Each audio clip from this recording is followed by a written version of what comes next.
አደረሳችሁ። አሜን። የአምላካችን የጌታችን የመድኃኒታችን የኢየሱስ ክርስቶስ ስም የከበረ የተመሰገነ ይሁንልን። በቤቱ ይችን ሰዓት ባርኮ ስለሰበሰበን ቅዱስ ቃሉንም እንድንማር ስለፈቀደልን የተመሰገነ ይሁን። በፊት በኋላ ቤተክርስቲያን ስንጸልይ አብረን ቆመን ከቅዱሳን ጋር ከመላእክት ጋር አብረን ነው አይደል የምንቆመው? እና ለምን ይሳላሉ? አገልግሎታቸው ምንድነው? እንዴት ይሳላሉ? ታሪኩ ምንድነው? የሚለውን አጠር አድርገን በእርግጥ ትልቅ ትምህርት ነው። በቴዎሎጂ ትምህርት በተለይ ራሱን ችሎ በአንዳንድ ኦርቶዶክሳውያን አብያተ ክርስቲያናት ራሱን ችሎ እንደ አንድ ዲግሪ ይሰጣል። በቤተ ክርስቲያናችን ደግሞ ከጥንት ጀምሮ የስዕል ትምህርት ቤት እንደ ድጓ፣ እንደ ቅኔ፣ እንደ ትርጓሜ መጻሕፍት፣ እንደ ቅዳሴ፣ እንደ አቋቋም፣ እንደ አቡሻህር ራሱን የቻለ ትምህርት ቤት ነበር። ዋና ነገሮች ነው እንዳልኳቸው የምናነሳው። እንግዲህ ደግሞ በሂደት ደግሞ ውስጦቹ ምን ምን እንዳሉ እናያለን። ቅዱሳት ስዕላት የሚለው በቤተ ክርስቲያን ብዙ ጊዜ ያው ስዕል አሁን አንዳንድ ወንድሞች እህቶች ሲጸልዩ ከጸሎት መጽሐፋቸውም ውስጥ አካባቢ ያደርጋሉ። ጸሎት መጽሐፋቸውን ሲስሙም ስዕል ያለበትን ቦታ ይስማሉ። ቤተ ክርስቲያን ቆመው ሲጸልዩ ስዕል ያለበት ቦታ ሄደው ይጸልያሉ። መንበሩ ላይ ስዕል አለ። ካህኑ ለማይጠንት ሲወጣ መጀመሪያ ስዕሉን ያጥናል፣ ወደ ምእመኑ የሚሄደው እንዲህ ነገር ብዙ ጊዜ እናያለን አይደለም ቤተክርስቲያን። ይሄ ግን ምንድነው? ለምንድነው ይሄ ሆነው? ህንፃ ቤተክርስቲያን ስንሰራ አብረን የምናስበው ነገር ስዕል ነው አይደል? ስዕሉ የት ላይ ነው የሚሳለው? ምን አይነት ስዕል ነው የምንስለው? እንዴት አድርገን ነው የምንስለው? ምን ያህል ትልቅነት ይኖረዋል ስዕሉ? በየት አቅጣጫን የምንስለው? ከፍ አድርገን ነው ዝቅ አድርገን የምንስለው? ይሄ ሁሉ ጥያቄ ነው። ይሄ ሁሉ ግን የሚጠየቀው ለምንድን ነው? ስርዓት፣ ትምህርት፣ ራሱን የቻለ መደበኛ የሆነ የቤተ ክርስቲያን የስርዓተ ቤተ ክርስቲያን አካል ስለሆነ ልክ ቤተ ክርስቲያን ስትሄዱ ነጠላ ልበሱ፣ ከመሄዳችሁ በፊት ሰውነታችሁን ታጥባችሁ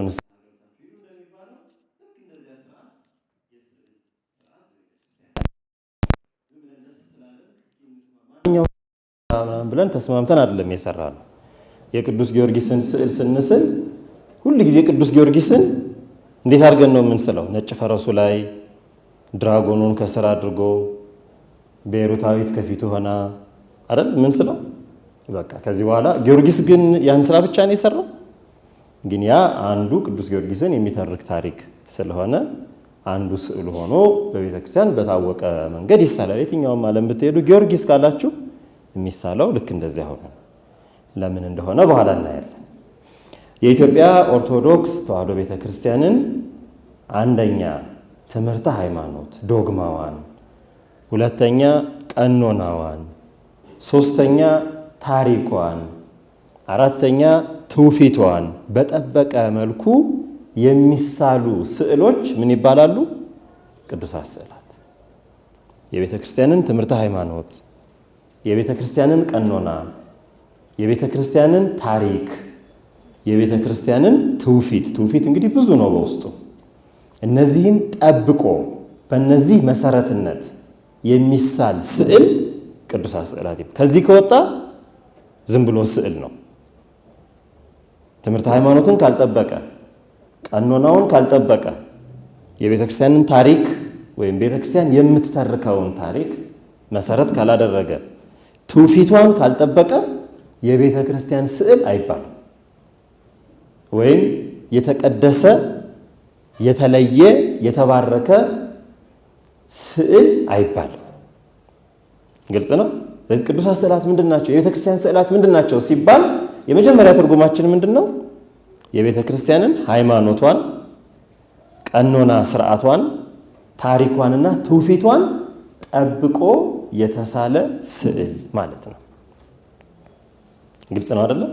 ለምሳሌ ቅዱሳት መጻሕፍት፣ መጽሐፍ ቅዱስ ሲባል ምንድን ነው የምንለው? አባቶቻችን የተረጎሙልን ሰዎች በእግዚአብሔር መንፈስ ተቃኝተው ስለ እግዚአብሔር ወደ መልካም ነገር የሚወስድን መልእክት የጻፉት ጽሑፍ ነው እንላለን አይደል? ስለዚህ ዝም ብሎ በእግዚአብሔር መንፈስ ያልተቃኘ መጽሐፍ ዝም ብሎ መጽሐፍ ነው እንጂ የሚባለው መጽሐፍ ቅዱስ አይባልም አይደል? መጽሐፍ ቅዱስ ለመባል መስፈርቱ ምንድን ነው? በእግዚአብሔር መንፈስ ተመርቶ የተጻፈ መሆኑ ግዴታ ነው። ወይም ደግሞ የተቀደሰ ቦታ ምንድን ነው? የተቀደሰ ቦታ ስትባሉ እግዚአብሔር አገልግሎት የመንፈሳዊ አገልግሎት እንዲሰጥበት የተባረከ የተቀደሰ ወይም የተቀደሰ አገልግሎት ቀድሞ የተሰጠበት ወይም ቅዱሳን አባቶች የተቀደሰ ተጋድሎ ያደረጉበት ቦታ እንላለን ማለት ነው።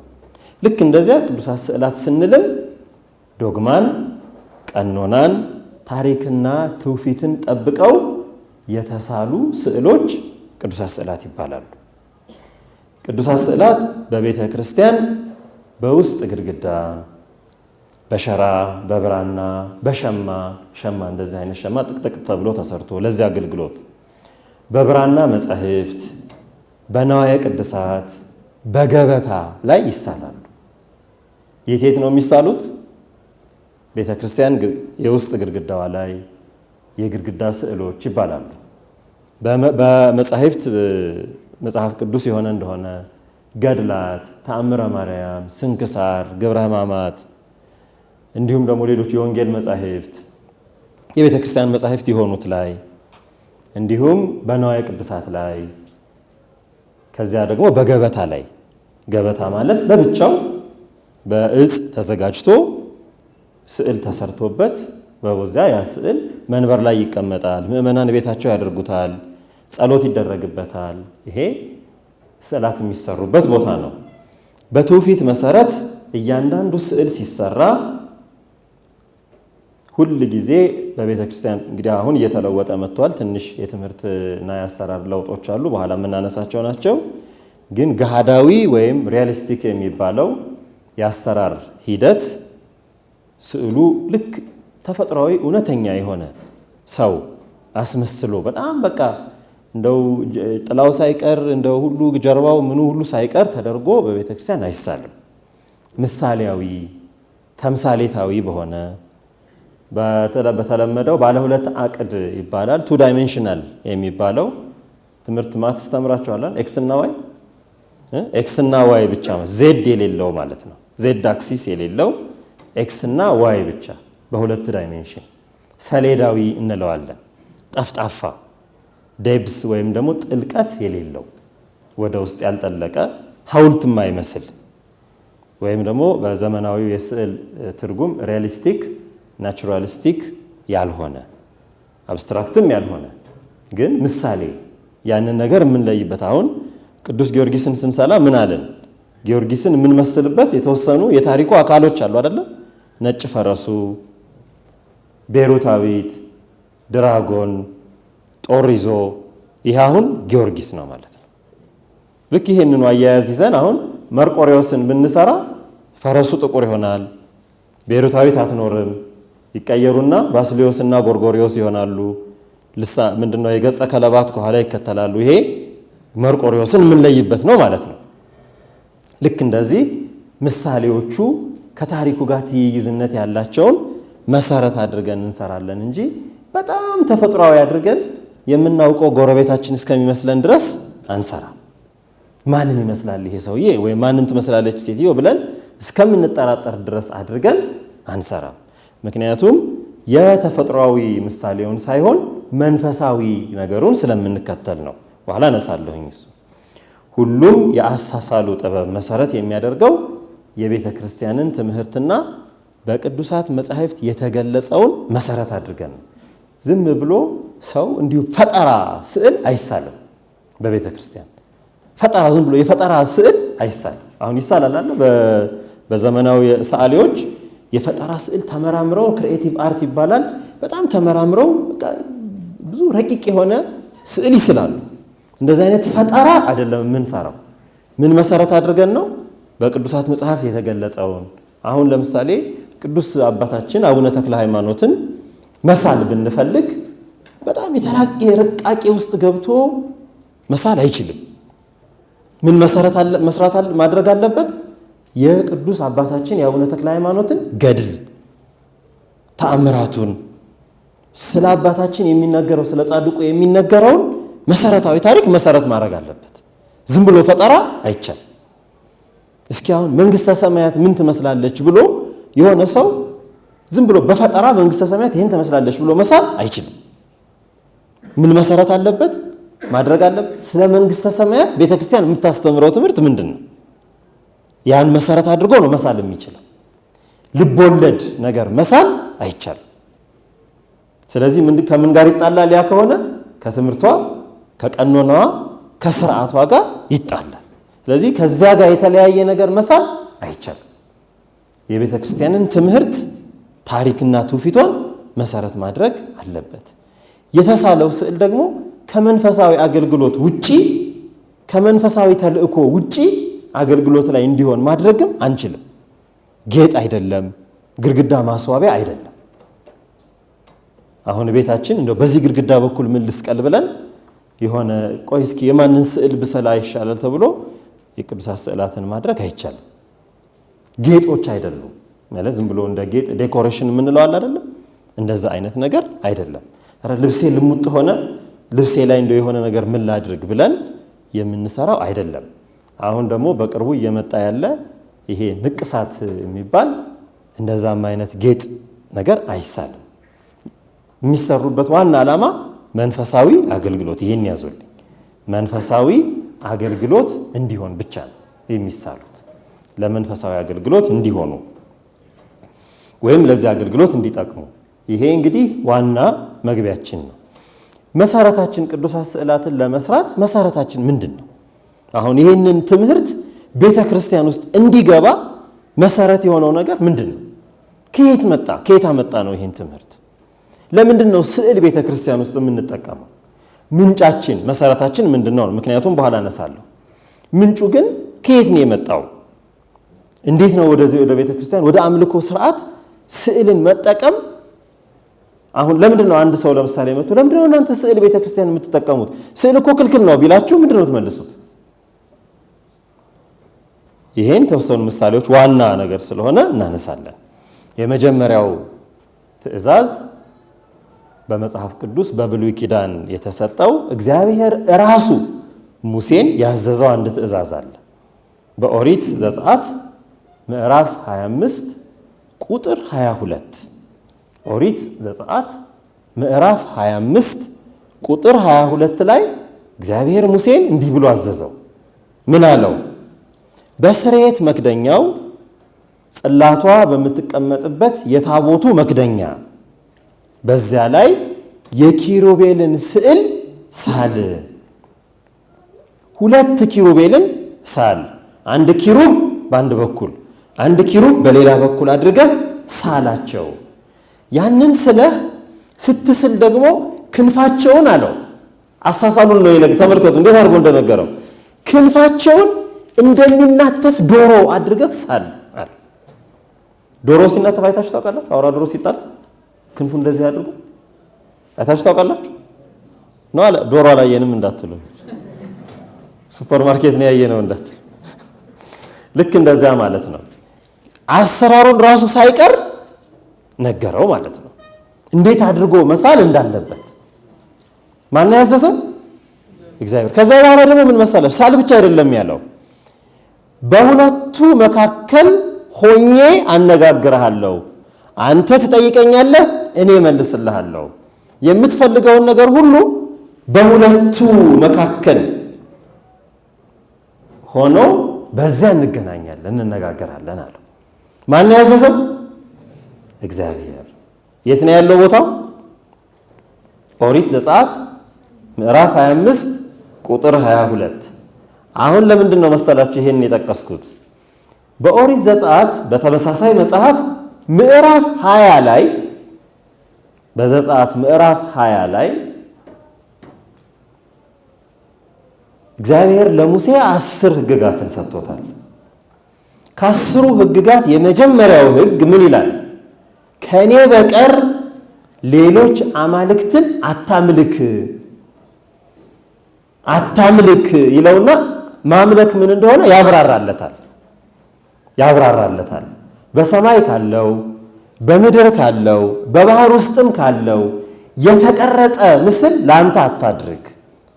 ምስል ቀርጸህ አትስገድለት። ምስል ቀርጸህ አታምልክ። ምስል ቀርጸህ መስዋዕት አታቅርብ። ምስል ቀርጸህ አታክብር። ይህንን ይዘው ሰዎች የተቀረጸ ምስል አያስፈልግም ብለው ይናገራሉ። 20 ላይ ይህንን ብሎ 25 ላይ እግዚአብሔር የራሱን ትእዛዝ ራሱ ይሽራል እንዴ? አይሽርም። ራሱ የተቀረጸ የኪሩቤልን ስዕል ስርየት መክደኛው ላይ አድርግ፣ በዚያ መካከል እንነጋገራለን። ያንኛው ያለው ምንድን ነው? ምስል ቀርጸህ አታምልክ፣ አምላክ እኔ ብቻ ነኝ ነው ያለው እንጂ ስለ ቅዱሳት ስዕላት አይደለም ያን ያለው። እኛ ደግሞ ስዕል አናመልክም። እናመልካለን እንዴ? አናመልክም። ስለዚህ ያንን መልሳችን ይሄ ይሆናል ማለት ነው። ሁለተኛው ስዕልን ብቻ የሚመለከት አይደለም፣ ሌሎቹንም ንዋየ ቅድሳት በሙሉ ይመለከታል። ኦሪት ዘጸአት በተመሳሳይ መጽሐፍ ነው። ምዕራፍ 31 ከቁጥር 1 እስከ 9 ድረስ እግዚአብሔር ሙሴን አንድ ነገር ያዘዋል። በጣም የሚገርማችሁ ነገር ነው። ይሄ ነገር በጣም የረቀቀ ትእዛዝ ነው። ሙሴ እግዚአብሔር ጋር ስንት ቀን ነው የቆየው? ሲና ተራራ ላይ ስንት ቀን ነው የቆየው? ስንት ጊዜ? 40 ቀን። 2 ጊዜ አይደል? ምክንያቱም ሰብሮ እንደገና ተመልሷል እኮ የተሰጠው አይደል? ተመለስ ብሎታል። 40 ቀን ሙሉ ምን ሲሰራ ነው የቆየው ሙሴ ሲና ተራራ ላይ? ምን ሲያደርግ ነው የቆየው? ከእግዚአብሔር ምን ሲቀበል? ሕግና ስርዓት ሲቀበል ነው የቆየው 40 ቀን ሙሉ። መቼም 10 ነገር ጽፎ ለመስጠት 40 ቀን አያስፈልግም አይደል? ይፈጃል።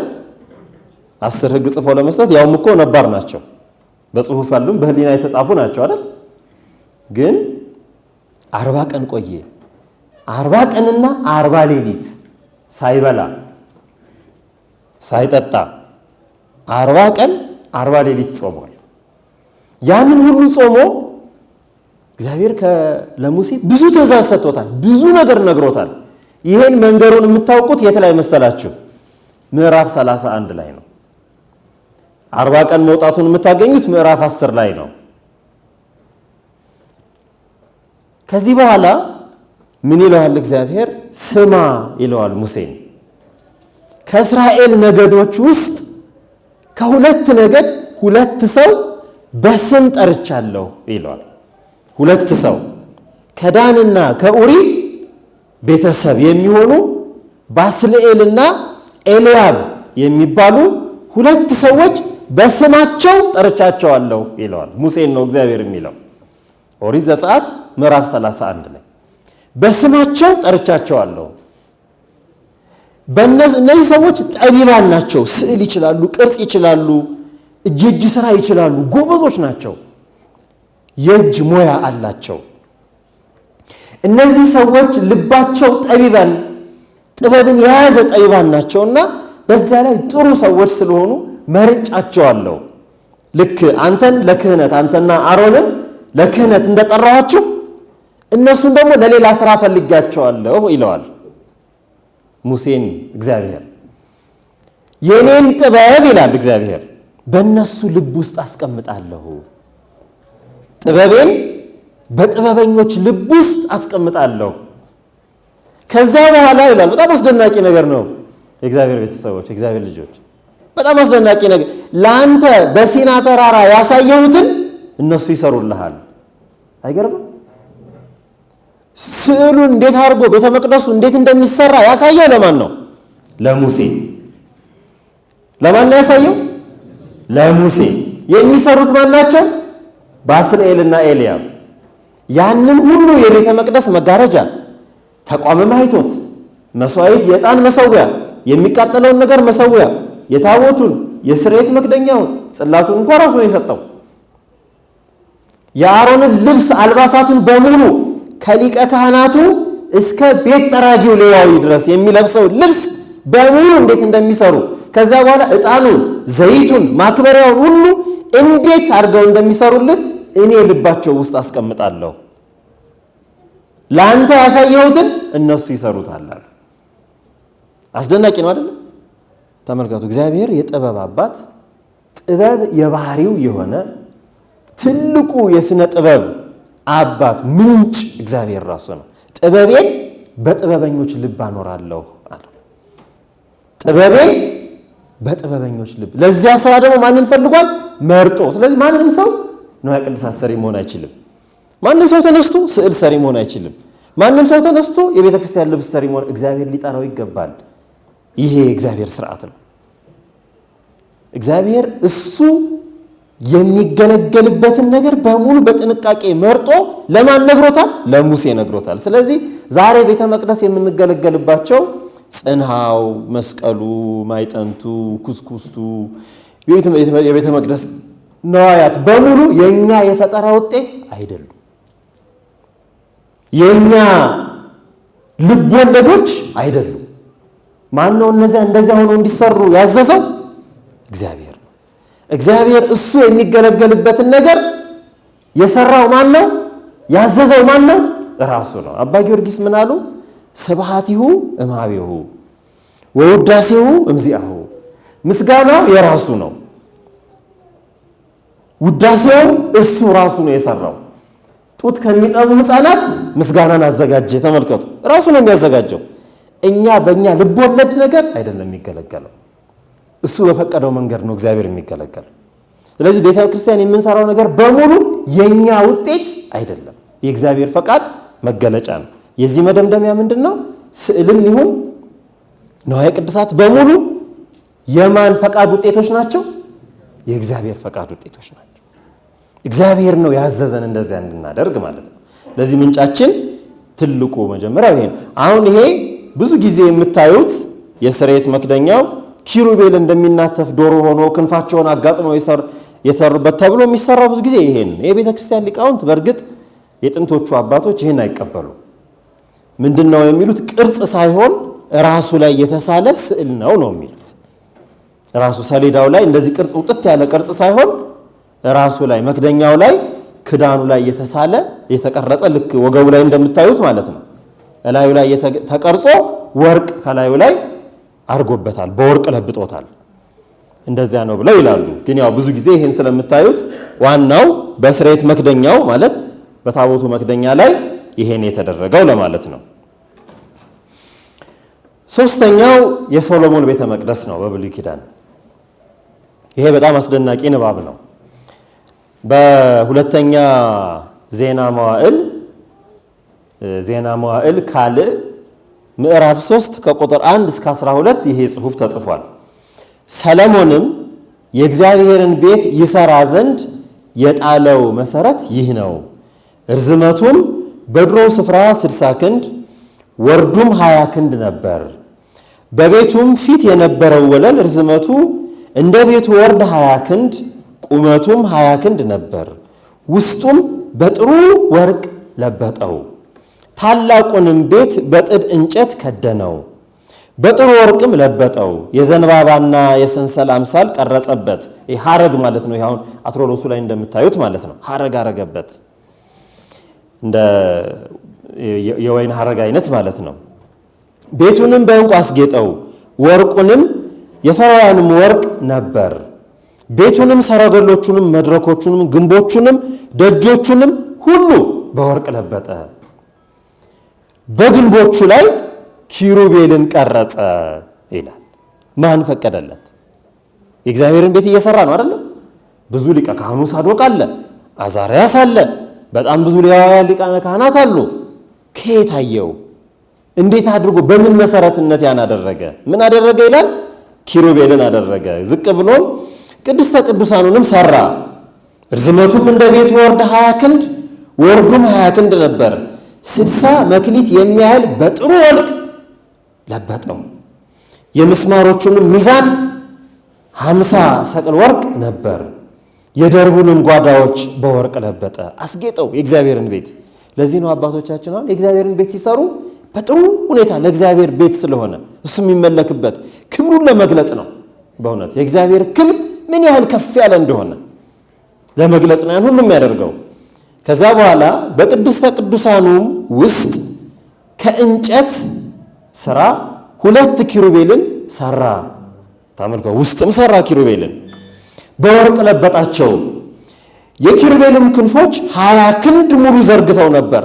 የክንፉን ርዝመት ተመልከቱት፣ ምን ያህል ትልቅ ክንድ! 20 ክንድ 10 ሜትር ማለት ነው። የአንዱ ኪሩብ ክንፍ 5 ክንድ ነበር። የቤቱን ግንብ ይነካ ነበር። አሰባችሁታ እንዴት ትልቅ እንደሆነ? ከዚህ እስከዚህ አካባቢ እንደማለት ነው። በጣም ትልቅ ስዕል አሳለ። የሁለተኛውም ኪሩብ ክንፍ 5 ክንድ ነበር። የቤቱንም ግንብ ይነካ ነበር። ሁለተኛውም ክንፍ 5 ክንድ ነበር። የሌላውንም ክንፍ ይነካ ነበር። በዚያ በአዕማዱ ላይ አዕማድ ያዕቆብ በለዝም በጣም የተለያየ አዕማዶች ነበሩ። እነሱ ላይ ሁሉ ያሳል። ከየት መጣ ይሄ ታዲያ? የተጻፈው የት ነው? መጽሐፍ ቅዱስ ላይ። የሚመለከው ማን ነው? እግዚአብሔር። የምን አገልግሎትን የሚፈጸምበት? የቤተ መቅደስ አገልግሎት። ተቆጥቶታል እግዚአብሔር? አልተቆጣውም። እንደውም እግዚአብሔር መጥቶ የሰራውን ስራ አደነቀ ይላል መጽሐፉ። የሰዋውንም መስዋዕት ተቀበለ። ከዛ በኋላ በጣም ደስ ብሎት እግዚአብሔር ምን ላርግልህ ብሎ ሰሎሞንን ጠየቀው ይላል። ለምንድን ነው ይሄን ቅርጽ የሰራው ብሎ አላለውም እግዚአብሔር። ለምንድን ነው እንደዛ አይነት ነገር ያደረከው ብሎ አላለውም። ለምን እንደተሰራ ስለሚያውቅ ማለት ነው። ኪሩቤልን ሊያመልክ አይደለም የሰራውና ማለት ነው። በዚህ መልኩ እንደተሰራ አድርገው ያው ለማድረግ ሞክረዋል።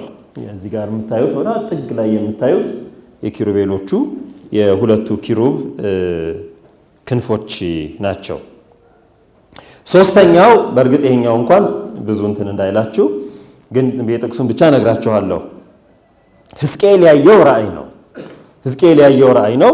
ይሄ ሰፊ ነው፣ ግን ለሰዓቱ ስል አልፈዋለሁ። ግን ስታነቡት በጣም የሚገርም ራእይ ነው እና ያንን የገለጸለት በምን መልኩ ነው? እግዚአብሔር ራእዩን የገለጸለት ስዕላዊ መግለጫን የሰጠው። ክንፋቸው እንደዚህ የሆነ አንበሶች፣ 4 አንበሶች፣ የአንዱ ገጽ ንስር የሆነ የአንዱ ገጽ ሰው የሆነ የአንዱ ገጽ ላህም የሆነ የአንዱ ገጽ አንበሳ የሆነ ክንፎቻቸው እንደዚህ የሆኑ ከመካከላቸው ጢስ የሚወጣ ዙፋኑን የተሸከሙ እያለ ምንድነው የሚገልጽለት? በስዕል መልክ ነው እግዚአብሔር ራእዩን የሚገልጽለት፣ ክንውኑን ማለት ነው።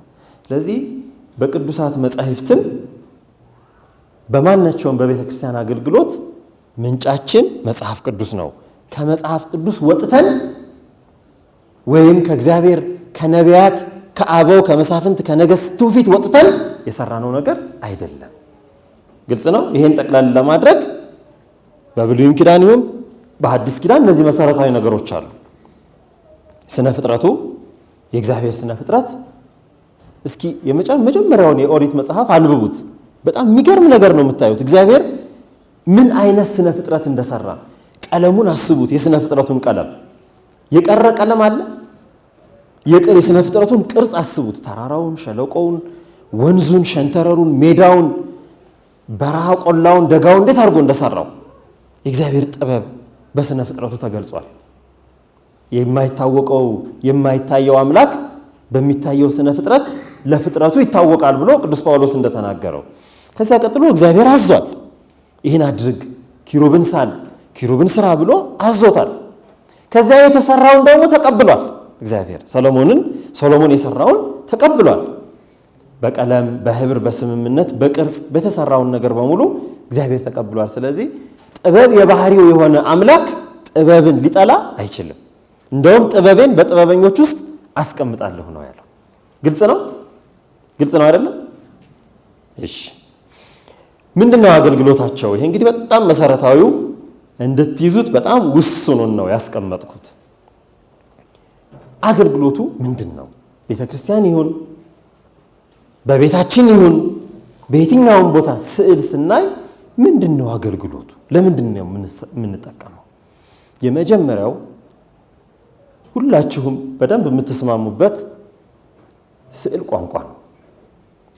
መልእክት ይተላለፋል በስዕል አይተላለፍም? ይተላለፋል። ማቴዎስ ወንጌል ምዕራፍ 26 ምዕራፍ 27 ላይ የጌታችን ሕማሙን፣ ስቅለቱን፣ ሞቱን፣ ትንሣኤውን እናገኛለን አይደል? ከ26 ጀምረን 26፣ 27፣ 28 ላይ እነዚህን እናገኛለን። 3 ምዕራፍ ላይ አይደል? ይሄ በደንብ ተስተካክሎ መቀመጥ አለበት። አረፍተ ነገር መልእክት እንዲያስተላልፍ አይደል? ከዚያ ደግሞ ስርዓተ ነጥብ አለ። ከዚያ ደግሞ ሌሎች የቋንቋ ጉዳዮች አሉ። እነዚያ ተሟልተው ሲቀመጡ የምታነቡት ነገር ይገባናል አይደል?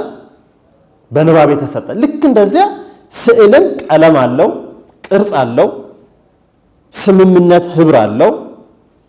እነዚህ እንቅስቃሴዎች አሉ። እንደገና ከአካባቢው ጋር አብረው ያሉት ነገሮች ስምምነት፣ የቦታ አጠቃቀም አለ። ይሄ ሁሉ ሆኖ ስዕሉ ይነበባል ማለት ነው። እነዚህን አስማምተን ማንበብ እንችላለን። ማንበብ የማይችል ሰው ስዕል አይቶ ይረዳል፣ ቋንቋ ይተላለፋል። በስዕል ውስጥ ምን እናገኛለን? ትርጉም አለው። ያ የምናየው ነገር ዝም ብሎ የተሰራ አይደለም። እመቤታችን ስዕል ፊት ቆመን ጸሎት ስናደርግ ከስዕሏ ፊት ሁል ጊዜ ስንቀመጥ አንድ ነገር እናስባለን፣ አምላክ ሰው መሆኑን። እመቤታችን የታቀፈችው ጌታ ሰው የሆነ አምላክ ነው። ስለዚህ ያንን ወላዲተ አምላክ ተብሎ ቢጻፍልንና እመቤታችን ጌታችንን ታቅፋ ብናይ ያን ማንበብ አንችልም? እንችላለን። ስለዚህ በስዕል ውስጥ ትርጉም ይተላለፋል። አሁን ያ ትርጉም ግን ምን መሆን አለበት? ትክክለኛ የሆነ መልእክት የሚያስተላልፍ ትርጉም መሆን አለበት። ልክ ስነ ጽሑፍ ላይ የተዛባ መልእክት እንደሚተላለፍ ሁሉ ስዕልም ላይ የተዛባ መልእክት ሊተላለፍ ይችላል። ስለዚህ መልእክቱ ትክክል መሆን አለበት። መልእክቱ ትክክል ካልሆነ ንባብ ወይም ትርጉሙ ይዛባል። ስለዚህ ልክ እንደ ማንኛውም ቋንቋ ስዕል ይነበባል። ስዕል ትርጉም አለው። ልክ አሁን ለምሳሌ አንዳንድ ጊዜ ፎቶ ትነሳላችሁ፣ የሆነ ቦታ ሄዳችሁ አይደል? ከስንት ጊዜ በኋላ ያን ፎቶ ስታዩት ምንድነው ትዝ የሚላችሁ? የዚያን ጊዜ እዚያ የነበራችሁበት ሁኔታ ትዝ ይላችኋል። ትዝታውን ታገኙታላችሁ፣ ትርጉም ይሰጣችኋል አይደል? ልክ ፎቶ እንደሚያደርገው ማለት ነው። አንዳንድ ጊዜ የማታውቋቸውንም ሰዎች በፎቶ ትዝታቸውን ታመጣላችሁ፣ ትተዋወቃላችሁ። ልክ እንደዚያ ስዕል ብዙ ጥልቅ የሆኑ ትርጉሞች በስዕል ውስጥ ይተላለፋሉ። አንዳንድ ጊዜ በስነ ጽሑፍ መተላለፍ ያልቻለ ትርጉም ሁሉ በስዕል ሲተላለፍ ታዩታላችሁ። ስነ ጽሑፍ ላይ ለማስተላለፍ በጣም የሚቸግር ነገር በስዕል ሲተላለፍ ታዩታላችሁ። ለምሳሌ ጌታችን ሲሰቀል በአንድ ጊዜ 7 ክንውኖች በ3 ሰዓት ውስጥ ተከናውነዋል አይደል? ጨረቃ፣ ፀሐይ፣ ከዋክብት ወደቁ፣ ጌታ ተሰቀለ፣ ሌንጊኖስ። እነዚህ ነገሮች በሙሉ ስነ ጽሑፉ ላይ በተራ ነው የተቀመጡት። ስዕል ስትስሉት ግን እኩል ልታገኟቸው ትችላላችሁ፣ አንድ ላይ ሆነው እና ሁሉንም ፀሐይ ጨልማ፣ ጨረቃ ደም መስላ፣ ከዋክብት ሲወድቁ፣ ጌታ ተሰቅሎ፣ መቃብራት ሲከፈቱ፣ እነዚህን ሁሉ አንድ ላይ ታገኟቸዋላችሁ። የዚያ ወቅት በሆነች ሰዓት ውስጥ ከ6 ሰዓት እስከ 9 ከ9 እስከ 11 ባሉት 6 ሰዓቶች ውስጥ 6ም አይሞላም 5 ሰዓቶች ውስጥ የተከናወነውን ክንውን አንድ ሰሌዳ ላይ ተስሎ ልታገኙ ትችላላችሁ። ስለዚህ ያ መልእክቱን ይነግረናል ማለት ነው። 2-3 ገጽ የተጻፈውን ጽሑፍ አንድ ሰሌዳ ላይ ተቀምጦ እናገኘውና አእምሯችን ውስጥ ያ ነገር እንዲቀረጽብን ያደርጋል። እንዴት ሊከወን ቻለ የሚለውን ማለት ነው። ይሄ እንግዲህ የጊዜን የቦታን ትርጉሞች አካቶ ሲሰጠን ማለት ነው። ስፔስ ኤንድ ታይም የሚባለው ይሄ ቋንቋ ነው። ሁለተኛው ስዕላቱ ልክ ሙሴን እንዳዘዘው በሁለቱ ኪሩብ መካከል በኪሩቤል መካከል ሕጌን እሰጥሃለሁ ብሎ እንዳለው የእግዚአብሔር መልእክት፣ የእግዚአብሔር በረከት፣ ጸጋ ይተላለፋል። ጽላቷ እግዚአብሔር ለሙሴ የሰጣት 10ቱ ቃላት የተጻፉባት የሙሴ ጽላት ጽላተ ኪዳን የምትባለው ታቦተ ጽዮን እላዋ ላይ ምንድነው የተጻፈባት? የእግዚአብሔር ስም ነው አይደለም የተጻፈባት? እኔ የእግዚአብሔር አምላክህ ነኝና ከኔ በቀር ሌላ አምላክ አይኖርህ። የእግዚአብሔር ስም ተጽፏል። የእግዚአብሔር አምላክህን ስም በከንቱ አትጥራ። ሁለተኛው ትእዛዝ የእግዚአብሔር ስም ተጽፏል። የእግዚአብሔርን ሰንበት ትቀድሰው ዘንድ አስብ። ሶስተኛ የእግዚአብሔር ስም ተጽፏል። እግዚአብሔር ስም ተጽፎባታል። በእግዚአብሔር ከብራለች። ስለዚህ ጣዖት ላይ ሲያስቀምጥባት ዳጎንን ሰባበረችው። ዮርዳኖስን አቆሙባት። የእግዚአብሔር በረከት የእግዚአብሔር ኃይል ተላልፏል አይደል? ተገልጾባታል። እግዚአብሔር ክብሩ የእግዚአብሔር ገናናነቱ በረከቱ ጸጋው ይተላለፋል። በዚያ እናገኝበታለን። ስለዚህ ይሄ ሁለተኛው መሰረታዊ ነገር። ለዚያ ነው በጣም ማክበር ቅዱስ እንድንለው ምክንያት የሆነው በጣም ማክበር የሚጠበቅብን። ሶስተኛ በስዕል ውስጥ ታሪክና ትውፊት ይተላለፋል። የዛሬ ብዙ ዓመት በነቢያት ዘመን የሆነው በእነ አብርሃም በእነ ኖህ ዘመን የሆነው በቅዱስ ዳዊት ዘመን የሆነው በሐዋርያት ዘመን የነበረውን ታሪክ በስዕል ቀርጸን እናስቀምጠዋል። ተቀርጾ ተቀምጦ ለትውልድም ተላልፏል። ለምሳሌ ካታኮምብ በሚባል ሮም ውስጥ ክርስቲያኖች 300 ዓመት በስደት በነበሩበት ዘመን በየዋሻው በየጉድጓዱ በየአጣብቂኝ ውስጥ እየገቡ አምልኮ ይፈጽሙ ነበር። የዚያን ጊዜ የነበሩት ዋሻዎች ከቅርብ ጊዜ ከ1930 40 50ዎቹ ወደዚህ እየተከፈቱ ሲመረመሩ ውስጣቸውም እንደተገኘ ታውቃላችሁ። ስዕል፣ በየግድግዳው ላይ ስዕል። አብዛኛዎቹ ስዕሎች ዘመኑ የሐዋርያት ዘመን ከሐዋርያት በኋላ የተከተሉ የቅዱሳን የሐዋርያት ተከታዮች ዘመን ስለነበር የሰማዕታት ዘመን ስለነበር ሰማዕታት ምን ይደረጉ ነበር መሰላችሁ? ለአንበሳ ይሰጡ ነበር አይደል? ልክ እንደነ አግናጤዎስ ምጥላ አንበሳ እሳት ውስጥ ይወረወሩ ነበር፣ እንደ ቅዱስ ቂርቆስ እንደ ቅድስት ኢየሉጣ። ታዲያ ይሄ መከራ በየጊዜው ይደርስባቸው ስለነበር ግድግዳ ላይ የተሳሉ ስዕሎች የማን ስዕል ነበሩ መሰላችሁ? ዳንኤል ለአንበሳ ተሰጥቶ እግዚአብሔር ከአንበሳ መንጋጋ ዳንኤልን ሲያድነው፣ ሰለስቱ ደቂቅ እሳት ውስጥ ወርውረው እግዚአብሔር ሰለስቱ ደቂቅን ቅዱስ ገብርኤል ልኮ ሲያድናቸው፣ አናንያ አዛሪያ ሚሳኤልን ያዳነ አምላክ ያድነናል አይደለም ያለው ቅዱስ ቂርቆስ። ልክ እንደዚያ በስዕል ላይ ይሄ ተስሎ ተገኝቷል። እግዚአብሔር አዳኝነቱን እንዲጽናኑበት በእምነት እንዲጸኑበት ዋሻ ውስጥ ተስሎ ተገኝቷል። አውሳቢዮስም ይሄንን በሚገባ ተርኮታል። ክርስቲያኖች የነበሩባቸው ቦታዎች በሁሉም የክርስትና አምልኮ ውስጥ ስዕል ነበር፣ ስዕሎች ነበሩ ብሎ በ320ዎቹ አካባቢ አውሳቢዮስ የተባለ የቤተ ክርስቲያን ታሪክ ጸሐፊ የቆስጠንጢኖስን ታሪክ የጻፈ የሌኒን የመስቀሉን ታሪክ የጻፈልን ሰው ስዕላት በክርስቲያኖች አገልግሎት ውስጥ እንደነበሩ ታሪክ ጽፎልናል። ይህ ታሪክን ትውፊትን እንጠብቅበታለን። ሌላው በጣም ጥብቅ ደግሞ ጉዳይ ስዕላት አጽመ ቅዱሳን ናቸው። ልክ ለምሳሌ የአባታችን የቅዱስ ጊዮርጊስን የሰማዕቱን የአቡነ ተክለ ሃይማኖትን የአቡነ ገብረ መንፈስ ቅዱስን ስዕል እንሰራለን አይደል? ያ ስዕል የማንን ታሪክና የማንን ትዝታና ዝክር ነው የያዘው? የጻድቁን ነው አይደል?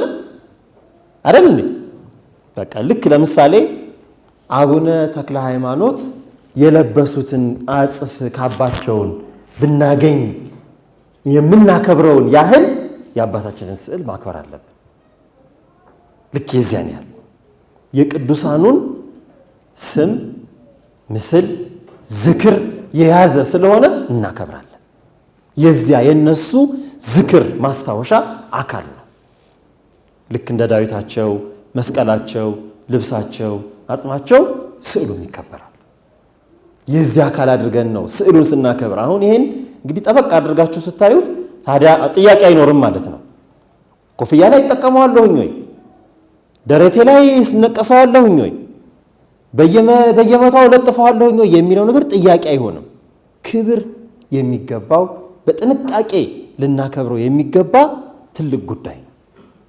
ጌጥ አይደለም፣ መስተዋት መሸፈኛ አይደለም። ግልጽ ነው አይደለም? የሆነ ባዶ ኮፍያ ከማድረግ ፎቶያ ላይ ለጥፈው የምለው ነገር አይደለም። በጣም ኦርቶዶክሳውያን ለስዕል ትልቅ ከበሬታ አላቸው። የኦርቶዶክስ ትምህርትና ትውፊት ቀኖና ስዕልን በአግባቡ እንድናከብር ያዘናል። ስለዚህ ክብሩ የዚያን ያህል ነው። ታላላቅ አባቶች ከተናገሯቸው ትምህርት ውስጥ አንዱ ህብረት ነው። ስዕላት ሁል ጊዜ በቅዱሳን ስዕል ፊት ስንቆም፣ በሰማዕታት ስዕል ፊት ስንቆም ወይም ደግሞ ሰማያዊ በሆኑ ለምሳሌ በስላሴ አሁን እንደዚህ ከጀርባችን ስዕለ ስላሴ አለ፣ ወይም የጌታችን ስዕል ይኖራል፣ የእመቤታችን ስዕል ይኖራል። በእነዚህ ቦታ እነዚህ ስዕሎች ሲቀመጡ ሁል ጊዜ ምን ይሰማናል? አብሮነት፣ ህብረት ይሰማናል። ከቅዱሳን ጋር፣ ከሰማዕታት ጋር፣ ከሰማያውያኑ ቅዱሳን ጋር ህብረት ይሰማናል። የዚያም አንዱ መገለጫ ነው።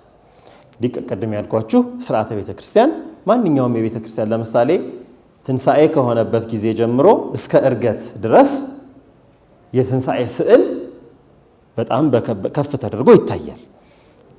ዕርገት ከሆነበት እስከ ጰራቅሊጦስ ደግሞ የዕርገት ስዕል። ይሄ ሁሉ ገበታ ላይ የተሳሉ አባቶቻችን ክርስቶስ ተንሥአ እሙታን ሲሉ ድሮ አብረው ዑደት ያደርጋሉ። የእመቤታችን ተአምር ሲነበብ የእመቤታችን ስዕል ይወጣል። ተአምሯ ሲነበብ ልክ እንግዲህ የቅዱሳን የሰማዕታት ገድላቸው ተአምራቶቻቸው ሲነበቡ አብሮ ስዕላቸው። ይሄ እንግዲህ የቤተ ክርስቲያን የሥርዓተ ቤተ ክርስቲያን አካል ነው። ስለዚህ ያልሆኑት ነገሮች ምንድናቸው? እነዚህ ዋና ዋናዎቹ ናቸው። እነዚህን ከያዝን ሶስት ደግሞ ያልሆኑ ነገሮችን እናስብ። አንደኛ ጌጥ አይደሉም። ሁለተኛ ጣዖት አይደሉም፣ አይመለኩም። ሶስተኛ በዘፈቀደ እንደፈለግን አይሰሩም። እነዚህን ነገሮች ያዙ። ጌጥ አይደለም፣ እንደ ጌጣጌጥ አድርገን እንዳንቆጥረው። ማለት ክብሩ ጌጥ ስናደርገው ክብር እንቀንሳለን። ትክክል አይደለም። የሆነ ቦታ መሸፈኛ አድርገን እንዳናስብ ይሄን ማሰብ አለብን። ስዕሉ እመቤታችን ስዕል ፊት ስንቆም የምናስበው ማንን ነው? እመቤታችን አይደለም እንዴ? ልክ እንደዚያ እኮ ነው ማሰብ ያለብን። ለምሳሌ ቅዳሴ ሲገባ ዲያቆኑ አንድ የሚለው ነገር አይደል? በዚህች ቀን ቤተ መቅደስ መጥቶ ተዘጋጅቶ መጥቶ መጽሐፍት ሲነበቡ እስከ መጨረሻው የማይሰማ ቅዳሴውን እስከ መጨረሻው የማያስቀድስ ቅዱስ ሥጋውን ክቡር ደሙን የማይቀበል ቢኖር ከቤተ ክርስቲያን ውጭ ይሁን። ምን ስለሆነ? በእግዚአብሔር ፊት መቆምን አቃሏልና አይደለም የሚለው። ይሄ አብጥሊስ የሚባል የቀኖና መጽሐፍ የጻፈው ነው። እስመ አስተሐቀረ ቀዊም ቅድመ እግዚአብሔር፣ ከእግዚአብሔር ፊት መቆምን አቃሏልና። ስለዚህ በማንኛውም ቅዱሳት ስዕላትን ፊት ስንቆም፣ ገድል ተአምር እግዚአብሔር ፊት ስንቆም ሁል ጊዜ መጠንቀቅ አለብን። ከእግዚአብሔር ፊት መቆማችንን ማቃለል የለብን። በእግዚአብሔር ፊት በእግዚአብሔር ረድኤት መኖራችንን ማቃለል የለብን። ያንን ነው ትልቁ ጉዳይ ማለት ነው። ስለዚህ በዘፈቀደ ደግሞ እንደ ልባችን ልብ ወለድ ሆነው አይሰሩም። በሐዲስ ኪዳን አንድ ጥብቅ ትርጉም አለ። ይህን እንድትይዙ ትፈልጋለሁ። በሐዲስ ኪዳን ደግሞ ስዕል ከፍ ያለ የትምህርት ሃይማኖት ትርጉም አለው። ስዕል መሳል የማይከለከልበት ማለት ነው። አምላክ ሰው ሆኖ የእኛን ሥጋ ለብሶ ፍጹም አምላክ ፍጹም ሰው ነው አይደለም የምንለው? ይህን ማያምን አለ?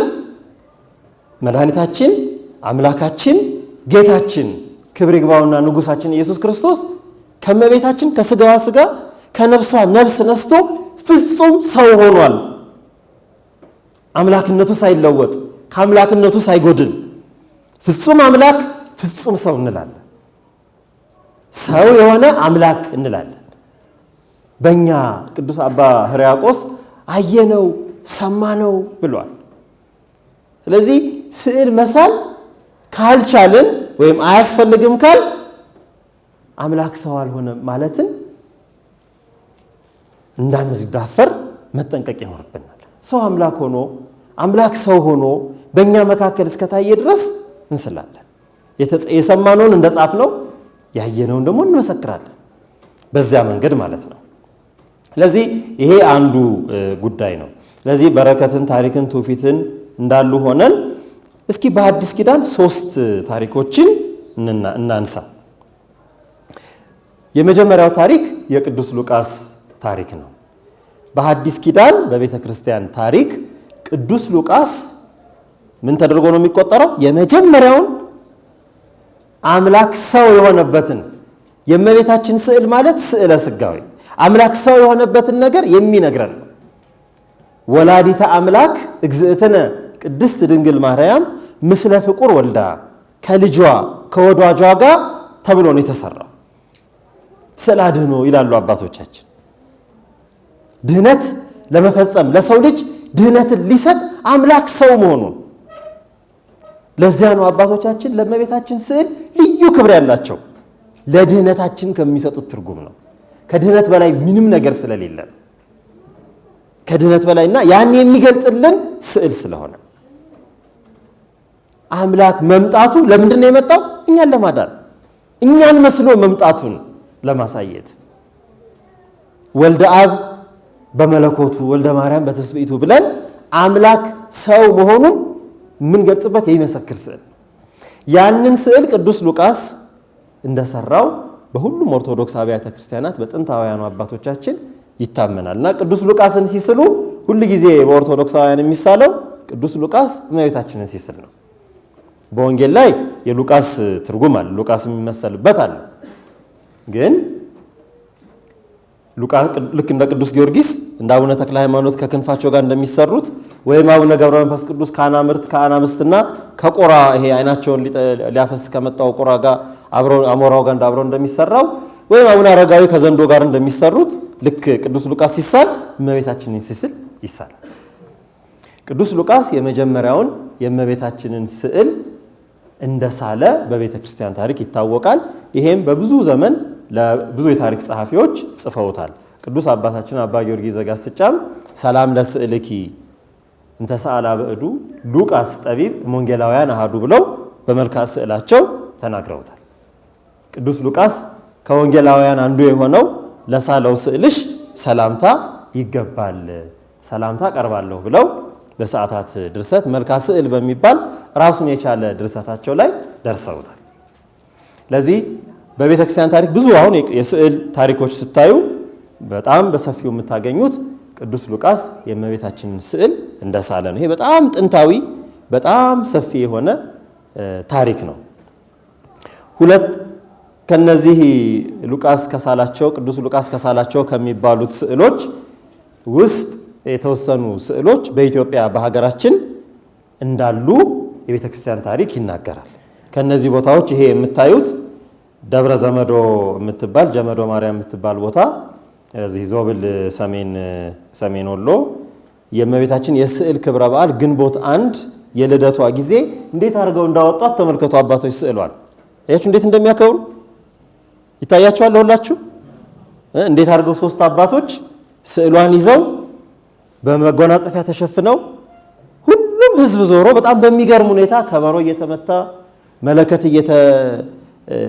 በደንብ በመለከት ድምፅ በጸናጽል በከበሮ እየተዘመረ ወጥታ እመቤታችን ዑደት ተደርጎ ስዕሏ ትከበራለች። ልክ እንደዚህ ነው። አያችሁት? ክብሩ ይታያቸዋል አይደል? ለሁላችሁ ልክ እንደዚህ ነው የምትከበረው እመቤታችን ስዕል። ስለዚህ በሌሎቹም አብያተ ክርስቲያናት አሁን ለምሳሌ በህንድ ብትሄዱ ወይም በአርመን ብትሄዱ ልክ እንደዚሁ ተመሳሳይ ክብር ሲሰጥ ታያላችሁ። ስዕልን ማክበር ምን ማለት እንደሆነ ቅድም ያልኳችሁ ነገሮች ማለት ነው። ሁለተኛው ታሪክ በጣም ጥንታዊ ከሚባሉት ታሪኮች አንዱ አብጋር የሚባል የኤዴሳ ንጉሥ ወይም ገዢ ጌታችን መድኃኒታችን አምላካችን ኢየሱስ ክርስቶስ ክብር ይግባውና ያስተምር ተአምራትን ይሰራ በነበረ ዘመን የነበረ ሰው ታሪክ ነው። ይሄ ታሪክ ደግሞ ለአንድ ስዕል ምክንያት ነው። ይሄ ስዕል በሰው እጅ ያልተሳለ ስዕል ይባላል፣ ወይም የሰው እጅ ያልሳለው ስዕል ተብሎ ይታወቃል። በሰፊው እንግዲህ በተለይ በአርመን በተወሰነም በምስራቅ ኦርቶዶክስ በምዕራባውያንም ዘንድ ይሄ በጣም የታወቀ ነው። በእኛም ሀገር ብፁዕ አቡነ ጎርጎርዮስ የቤተክርስቲያን ታሪክ በጻፉበት የኢትዮጵያ ኦርቶዶክስ ቤተክርስቲያን ታሪክ ጽሑፋቸው ላይ ይሄን ታሪክ ተርከውታል። ታሪኩም እንዴት መሰላችሁ? ይሄ አብጋር የሚባል ንጉሥ ኤዴሳ የምትባል ቦታ ንጉሥ ነው። ዋና ከተማው ሮሃ ነች። ቅዱስ ላሊበላ ደብረ ሮሃ ያለ በጣም ጥንታዊት የክርስቲያን አገር ነች። ከኒቅያ ጉባኤ ሁሉ በፊት የነበረች በጣም ትልቅ የክርስቲያኖች አገር ነች እና በዚች ሀገር ውስጥ ገዢ የነበረ ሰው ሰውነቱ ላይ በጣም አስከፊ በሽታ ስለነበረበት ክርስቶስ እንደሚፈውስ ስለሰማ ክርስቶስ መጥቶ እንዲፈውሰው ብዙ ጊዜ መልእክት ይልክ ነበር። በኋላ እንግዲህ ታሪኩ በጣም በውስጥ ብዙ ታሪኮች አሉ። በኋላ ግን ሰዎች እንግዲህ ሄደህም እሱ ጋር መፈወስ ካልቻልክ እሱም መጥቶ ሊፈውስህ ማይሆን ከሆነ ሰዓሊ ላክና ስዕሉ ዝም ብሎ ሰዎች እኮ ፊቱን እያዩ ሁሉ ይፈወሳሉ ብለው ነገሩት። ስለዚህ በጣም ታዋቂ ሰዓሊ መርጦ ኢየሩሳሌም ሄዶ የጌታችንን ስዕል ስሎለት እንዲመጣ ለአንድ ሰዓሊ ከፍሎ ላከ። ሰዓሊው ኢየሩሳሌም ሲደርስ መቼ ደረሰ መሰላችሁ? ብዙ ጊዜ እንዲሁ ሲፈልግ ምን ሲል ቆይቷል። በኋላ ክርስቶስን የማየት ዕድል የገጠመው በዕለተ ዓርብ ነበር፣ ጌታ ሊሰቀል ወደ ቀራንዮ ሲሄድ። የዚህ ጊዜ እንግዲህ የሰዓሊ ምንድነው ያደረገው? በቃ እንደምንም ብሎ ህዝቡ ሁሉ ግፊያ ነበር፣ የሚያለቅሱ ሴቶች የገሊላ ሴቶች ነበሩ።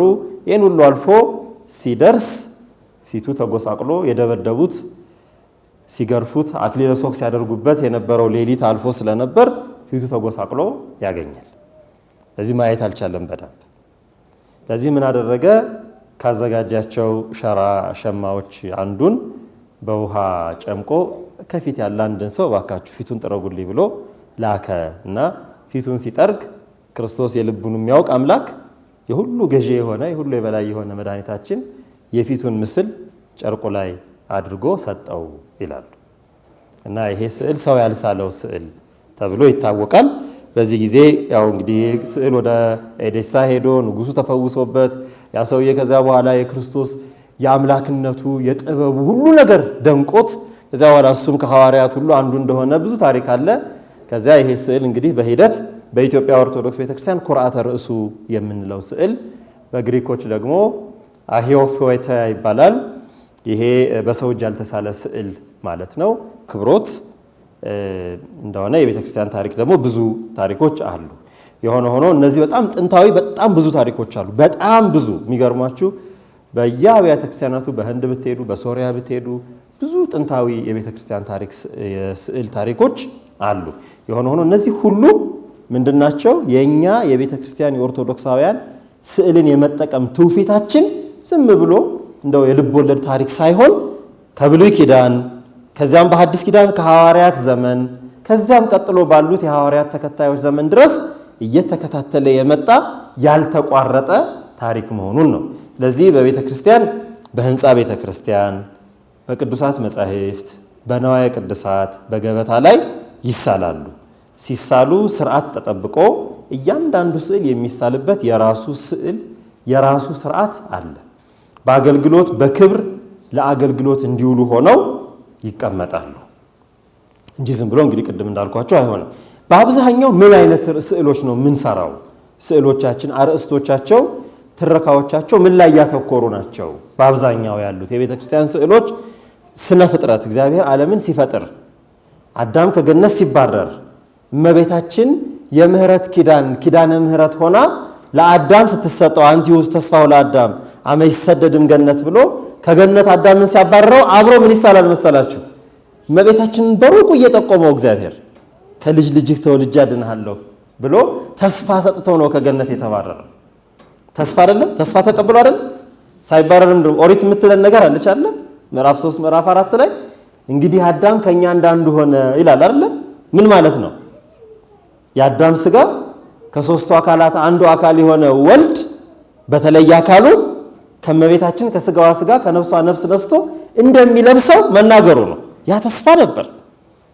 ያ ተስፋ ነበር አይደል? አዳም ምን ነው ዝም አላቸው? ተስፋ ነበር። አዳም እኮ ገና ከገነት ሳይባረር ነው ተስፋውን ያገኘው። ንስሐ ስለገባ ነው፣ ስለተጸጸተ ነው፣ ራቁቴን ነኝ ስላለ እግዚአብሔር ተስፋ ተጥቶታል። በምን ይታወቃል? አንደኛው በዚህ፣ ሁለተኛው ደግሞ በምን ይታወቃል? አዳም ሚስቱን ምን አላት? ሔዋን አላት። እንዴ ይላል ቅዱስ አባ ጊዮርጊስ፣ ሞትን እያመጣችበት ለምንድን ነው ሕይወት የሚላት ይላሉ። ለምንድን ነው? መጀመሪያ ያወጣላት ስም ማን ነበር? ከስጋዬ ስጋ ከአጥንቴ አጥንት ስለሆነች ሴት ትባል ነበር ያለው አይደል? ከዚያ ይቀይረዋል ስሟን እኮ አይደል? ማን አላት በኋላ? ሔዋን እመብዙሃን ሕይወቴ አላት። አዳም ሚስቱን ሕይወቴ አላት። አእሚሮ ከመተወፅእ እግዝእትነ ማርያም እምኀቆይሁ ወእምከርሰ ብእሲቱ፣ ከሷ እመቤታችን እንደምትገኝ ስላወቀ ሕይወቴ አላት። ተስፋ ስላገኘ ነው ያን ያለው እኮ። ከሷ እንደሚወለድ ተስፋ ስለተሰጠው ነው እንጂ ሞትን ያመጣችበት ከገነት እያባረረችው ሕይወቴ ሊላት ይችላል? አይችልም። ለዚህ ተስፋ ስላገኘ የሚድንበትን ተስፋ። ስለዚህ ያ ስዕል ስነ ፍጥረት ስዕል ተብሎ ይታወቃል። ቅድስት ሥላሴ ይሄ የታወቀ የቤተ ክርስቲያናችን ስዕል ነው። ቅዱሳን መላእክት በቤተ ክርስቲያን በጣም በሰፊው ይሳላሉ። አበው ቅዱሳን እነ አብርሃም፣ እነ ኖህ፣ እነ ሄኖክ ይሳላሉ በቤተ ክርስቲያን። ነገስታትና መሳፍንት ከነገስታት እነ ጌዲዮን፣ እነ ሶምሶን እነዚህ ይሳላሉ። እነ ቅዱስ ዳዊት ከመሳፍንትም ከነገስታትም እነዚህ ይሳላሉ። ከነቢያት ሁሉም ነቢያት ይሳላሉ።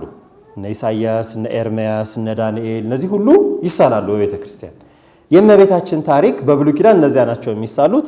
በሐዲስ ኪዳን ደግሞ ከዮሐንስ መጥምቅ ጀምሮ ከዘካርያስ ጀምሮ የመልአኩ ብስራት ጀምሮ የእመቤታችን ታሪክ በሙሉ ይሳላል። ገና ከኢያቄምና ሐና ጀምሮ አይደለም፣ ሐናና ኢያቄም ጀምሮ ከዚያ ጀምሮ የእመቤታችን ታሪክ ከልደቷ ጀምሮ እስከ እርገቷ እስከ ፍልሰታ ድረስ ይሳላል። ከዚያም አልፎ የእመቤታችን በቃል ኪዳኗ በተአምሯ ያደረገቻቸው ተአምረ ማርያም ስትገልጹ እመቤታችን ያደረገችው ተአምር ሁሉ ይሳላል። የእመቤታችን ታሪክ የእመቤታችን ተአምር ይሳላል። የጌታችን ታሪክ ይሳላል። ከብስራቱ ጀምሮ ይሳላል። ከዚያም በፊት እንዲሁ በትንቢት የተነገረውን መሰረት እያደረጉ አባቶቻችን ይስላሉ። የሰማዕታት ታሪክ ይሳላል። የቤተ ክርስቲያን ከሐዋርያት ጀምሮ ወደ ኋላም ከነቢያት በኋላም ከዚያም በኋላ ደግሞ የቅዱሳን ሐዋርያት የቅዱሳን ሰማዕታት ስዕል ቤተ ክርስቲያን በሁሉም ቦታ ዋሻ ውስጥ ሳይቀር በስደት ውስጥ ሁሉ ሆነው የቅዱሳን ሰማዕታትንና የነቢያት ሰማዕታትን ታሪክ በሙሉ ይሰሩ ነበር ክርስቲያኖች። ምክንያቱም ታሪካቸው ነው፣ ክብራቸው ነው፣ መጽናኛቸው ነው፣ በረከታቸውን ማግኛቸው ነው። የቤተ ክርስቲያን ታሪክ ይሳላል። ቤተ ክርስቲያን የኒቅያ ጉባኤ፣ የኤፌሶን ጉባኤ እነዚህ አይነት ታሪኮች ቤተ ክርስቲያን በታሪኳ ያለፉት በርካታ ነገሮች አብረው ይሳላሉ። ጉባኤዎቹ ይሳላሉ። ሲመቶች፣ ቅዱሳን አባቶች ሲሾሙ፣ ቅዱሳን አባቶች በክብር ሲያርፉ፣ ይሄ ሁሉ ብዙ ነገሮች በቤተ ክርስቲያን ታሪክ ይሳላሉ። የቅዱሳን ታሪክ ይሳላል። ቅዱሳት አንስትም ቅዱሳን አባቶቻችንም ታሪካቸው ይሳላል። የቅድስት አርሴማ አሁን የትላንትናው ክብር በጣም በሰፊው በመላው ዓለም በተለይ በአርመኖች ዘንድ በኢትዮጵያውያን ዘንድ በጣም ይሳላል። የእናቶች ታሪክ ማለት ነው። የቅዱስ ክርስቶስ ሰምራ፣ የፍቅርተ ክርስቶስ፣ የወለተ ጴጥሮስ ስዕል በየገዳሞቶቻቸው ሁሉ ተስሎ ታገኛላችሁ። የእናቶችም የአባቶችም ታሪኮች ተስሎ ይታያል። ከዚህ ባሻገር ቤተ ክርስቲያን የሀገራችን የማህበረሰብም ታሪክ ማህደር ስለሆነች ከቤተ ክርስቲያን ወጣ ብሎ የክርስቲያኖች ታሪኮች የአንዳንድ ክርስቲያኖች ቤተ ክርስቲያን ያሰሩ አንዳንድ ትላልቅ ነገር የሰሩ ሰዎችንም ታሪክ ይሳላል። እነዚህ እንግዲህ ለማሳየት ያህል ነው። ይሄ የምታዩት ደብረ ብርሃን ሥላሴ ነው። እንግዲህ ተመልከቱ። አሰራሩ ደግሞ ሲሳል ዝም ብሎ አይደለም የሚሳለው። ታሪኮች ይመረጣሉ። አቀማመጡ ከላይ የሚቀመጥ አለ፣ መሀል ላይ የሚቀመጥ አለ፣ ከስር የሚቀመጥ አለ። አሰራር ሲቀመጥ ቤተክርስቲያን ህንፃ ላይ ሲቀመጥ ቤተክርስቲያን ላይ ከላይ የሚሳሉ ስዕሎች አሉ። የሥነ ፍጥረት የሥላሴ ስዕል ይሳላል ከላይ። ከዚያ ደግሞ የጌታችን ታሪክ፣ የእመቤታችን ታሪክ፣ የቅዱስ ታሪክ ይሳላል። እስር ላይ ብዙ ጊዜ የአንዳንድ የአካባቢ ታሪኮች ይሳላሉ። ይሄ ደብረ ብርሃን ሥላሴ ነው። መላእክት እንደምታዩት ዙሪያውን ከበው ቅድስት ሥላሴ ከላይ ሆኖ አርባዕቱ እንስሳ ዙሪያውን ሆነው ይሳላል። ይሄ ያለ ስርዓት አይሳልም ነው። አሁን ሁሉንም እያንዳንዱን ከተናገር አይበቃንም ጊዜው። እዚሁ ልንውል እዚሁ ልናድርም አንጨርሰውም። ግን ዋናው ምንድነው የሚፈለገው ምንድነው? ሲሳልም ሲቀመጥም ስርዓት አለው። በወንዶች መቋሚያ የሚሳሉ አሉ፣ በሴቶች መቋሚያ የሚሳሉ አሉ። ካህናት ስብሐተ እግዚአብሔር በሚያደርሱበት በኩል የሚሳሉ አሉ። ዝም ብሎ እንደፈቀደ በቃ እዚህ ደስ ብሎኛል እዚች ኮርነር ላይ ወይም እዚች ምሰሶ ላይ ይችልሳል ተብሎ አይሳልም። ይቺ አቅጣጫ ማናት? የሴቶች ነው የወንዶች? በሴቶች በኩል ማን ናቸው የሚሳሉት ተብሎ የተቀመጡ አሉ። እነሱ ይሳላል። ቦታ እንዳገኘ ዝም ብሎ መወጫጨር አይቻልም። አሰራሩም ደግሞ የአሰራር ስርዓትም አለው። እያንዳንዷ ቀለም አጠቃቀም ሳትቀር ምሳሌ አላት። የእጅ አያያዙ፣ የቀለም አጠቃቀሙ ሁሉም ምሳሌና ስርዓት አለው። በሩ ላይ የሚሳሉ አሁን በር ላይ ከመላእክት ውጭ የትም ቦታ ምንም አይሳልም። መላእክት ናቸው የሚሳሉት። ይሄ አሁን ከዜጌ ከኦራ ኪዳነ ምሕረት ፎቶ የተነሳ ነው። በሩ ላይ የተሳሉት በር ጠባቂ፣ የገነት ጠባቂ፣ የኪሩቤል ሰይፍ እንዳለች ሁሉ የመላእክት ይሳላሉ። ቅድም ያልኳችሁ የአንዳንድ ታሪክ የሰሩ ሰዎች ለምሳሌ መጽሐፍ ያጽፍና ሰው ምን ይላል ከመጽሐፉ ስር ይችን መጽሐፍ የምትደግሙ የምታነቡ ሁሉ እኔ ኃጢአተኛ የሆንኩ ሰው ለቤተ ክርስቲያን ስለሰጠው ጸሎት በምታደርጉ ጊዜ አስቡኝ ይላሉ አይደል? ለገብርከ ለኃጥ ገብርከ ገሌ ለኃጥ ዓመትከ ገሊት ተብሎ ይጻፋል። ልክ እንደዚያ እንድናስባቸው ነው አይደለም? ሰዎቹን ያጻፉልን ብራናውን ያጻፉልን ሰዎች ከፍሎ ነው ያጻፉት እኛ እንድንገለገልበት። ዝም ብሎ ከሰማይ ይወርድ አይደለም። ለእያንዳንዷ ቅጠል ክፍያ አላት። እያንዳንዷ ገጽ በገጽ ነው የምትገዛው፣ በጅምላ አይደለም። ሰዓሊው ብዙ ነገር ፈልጎ ነው። ብራና ጸሐፊው እንደኛ እስክሪብቶ ከሱቅ ገዝቶ አይደለም የጻፈው። ቀለም አዘጋጅቶ ብዕሩን ራሱ አዘጋጅቶ ቀስ እያለ አንድ ፊደል ጥቁም እያደረገ ነው የጻፈው። ብዙ ጊዜ ፈጅቷል። ስለዚህ ያንን ታሪክ ያቆይሉን ሰዎች በጸሎት እናስባቸዋለን። ልክ እንደዚያው ቤተክርስቲያን ያሰሩልን ሰዎች ስማቸውን አሁን ቅዱስ ጊዮርጊስን ያሰሩትን ሰዎች ስማቸውን መጥራት አይገባም? ይገባል አይደል? ይገባል አይደል? አዎ ይገባል። ልክ አጼ ምኒልክን እንጠራለን ስማቸውን ይህን ቤተክርስቲያን ስለሰሩልን እኛ ተሰብስበን ዛሬ እንደዚህ የእግዚአብሔርን ቃል እንድንሰማ ያደረጉ እነሱ የጣሉት መሰረት ስለሆነ ማለት ነው። ስለዚህ እነሱን ስማቸውን እንጠራለን። ስዕሉን ያሳሉትም ሰዎች በስዕል ራሳቸውን ያስቀምጡና ከስዕሉ ስር ይህን ስዕል ያሳልኩት እኔ ነኝ፣ ጸሎት በምታደርጉ ጊዜ አስቡኝ ብለው ስዕላቸውን ከስር ያስላሉ። እንዲህ አይነት ነገር የቤተክርስቲያን ታሪክ ክብረ ነገስታት ሲነግሱ እንዲህ ነገር ተስሎታ ያላችሁ። ስለዚህ ብዙ አይጎርብጣችሁ ለማለት ነው። ትዝታቸውን እንዳይቀር ነው። እንግዲህ ምሳሌዎች ያልኳቸው ምንድን ናቸው? ስዕል በጥንቃቄ ይሰራል ስንል ቀለሙ ምሳሌ ያለው፣ እያንዳንዱ ቀለም ምሳሌ ያለው። ጥቁር ቀለም ስንጠቀም፣ ነጭ ቀለም ስንጠቀም፣ ሰማያዊ ስንጠቀም፣ አረንጓዴ ስንጠቀም፣ ቢጫ ወይም ብርቱካናማን ስንጠቀም፣ እነዚህን ሁሉ ስንጠቀም ምሳሌ ያለው። የተወሰኑትን ምሳሌዎች ነው የምነግረው። ሁሉም ቀለም ብዙ አይነት ምሳሌ ነጭ ስንጠቀም ብርሃንን፣ ጻዕዳነትን፣ ንጽህናን ለመጠቀም ነው። ጥቁር ስንጠቀም ስጋዌን፣ መታየትን ለመጠቀም ነው። ግራጫ ስንጠቀም ለምሳሌ ለዲያብሎስ ነው የምንጠቀመው። ግራጫ ቀለም ምን ማለት መሰላችሁ? ግራጫ ማለት ምን ማለት ነው ስትጠሩት? የገረጣ ነው አይደል? አይደል? ደከማችሁ? እሺ፣ የገረጣ ማለት ምን የሆነ ማለት ነው? የመጀመሪያ ቀለሙን የለቀቀ ማለት ነው አይደል? የመጀመሪያ ቀለሙን የለቀቀ የገረጣ ይባላል። ለምሳሌ ሰማያዊ ጅንስ አድርጋችሁ ፀሐይ ሲመታው ስታጥቡት ሲቆሽሽ ይገረጣል። ወይም ጥቁርም የሆነ እንደዚሁ ይገረጣል፣ ይመነችካል፣ ቀለሙ ይፈዛል። ዲያብሎስ ማለት የገረጣ መልአክ ነው። መጀመሪያ መልአክ ነበራል። ከመልአክነት ወርዶ ዕውቀቱም ክብሩም ስልጣኑም የተገፈፈ ማለት ነው። ስለዚህ በገረጣ ቀለም ይሳላል። የገረጣ ነው ለማለት ማለት ነው። ይሄ ጥንተ ፍጥረቱን አጥቷል ማለት ነው። ገርጥቷል፣ ከክብር አንሷል። መጀመሪያ የተሰራበትን ዓላማ ክብር አጥቷል ለማለት ማለት ነው። አጥቷል ለማለት መልአክ ነበር አይደል?